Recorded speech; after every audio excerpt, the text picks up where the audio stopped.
ನೋಡ್ತಾರೆ ಗುರುಗಳು ಶಾಲೆ ಹೆಂಗಿದೆ, ಸ್ಕೂಲ್ ಹೆಂಗಿದೆ, ನೀವು ಹೆಂಗಿರ್ಬೇಕಪ್ಪ ಅಂತ ಹೇಳಿದ್ರೆ ನೀಟ್ನೆಸ್ ಆಗಿರ್ಬೇಕು, ಸ್ವಚ್ಛವಾಗಿರ್ಬೇಕು. ಅಷ್ಟೇ ಸಂಸ್ಕಾರ ಆಚಾರ ವಿಚಾರದೊಳಗೆ ನೀವು ಸ್ವಚ್ಛವಾಗಿರ್ಬೇಕು. ಅಷ್ಟೇ ಗೌರವ ಕೊಡಬೇಕು ನಿಮ್ಮ ಸರ್ಗಳಿಗೆ. ಇದ್ರ ಹಾಯ್ಕೋಬಾರ್ದು. ಅವ್ರು ಏನಂತಾರ ಅದಕ್ಕೆ ತಿಳಿಯವಾಗಬೇಕು.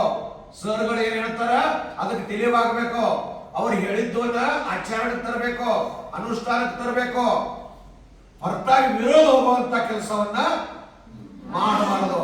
ಯಾಕಪ್ಪ ಅಂತಂದ್ರೆ ಅವ್ರು ಹೇಳಿದ್ದು ನೀವು ಕೇಳಿದ್ರಿ ಅಂದ್ರೆ ನೀವು ವಿದ್ಯವನ್ನ ಪ್ರಾಪ್ತ ಆಗ್ತದ. ನೀವು ನಿಮ್ಮ ಕನಸವನ್ನ, ನಿಮ್ಮ ಕನಸವನ್ನ ನೀವು ಶಿಖರಿಗರಾಕ ಅನುಕೂಲತೆ ಆಗ್ತದೆ. ಅದಕ್ಕೆ ಮೊದಲು ಅವ್ರು ಏನ್ ಹೇಳ್ತಾರೆ ನೀವು ನೀಟಾಗಿ ಕೇಳಬೇಕು. ಅವ್ರ ವಿರೋಧ ಹೋಗಿ ಯಾರು ಹೋಗಬಾರ್ದು. ಅಕಸ್ಮಾತ್ ನಿಮಗೆ ತಿಳಿಲಿಲ್ಲ, ನಿಮಗೆ ಯಾವ ಸರ್ಗಳು ನಿಮಗೆ ಕರೆಕ್ಟ್ ಆಗಿ ಹೇಳಿಲ್ಲ, ಯಾವ ಟೀಚರ್ ನಿಮಗೆ ಸರಿಯಾಗಿ ಹೇಳಿಲ್ಲ ಅಂದ್ರೆ ನಿಮಗೆ ಅರ್ಥ ಆಗ್ಲಿಲ್ಲ ಅಂದ್ರೆ ಹೋಗಬೇಡ, 4 ಸಲ ಕೇಳಿ.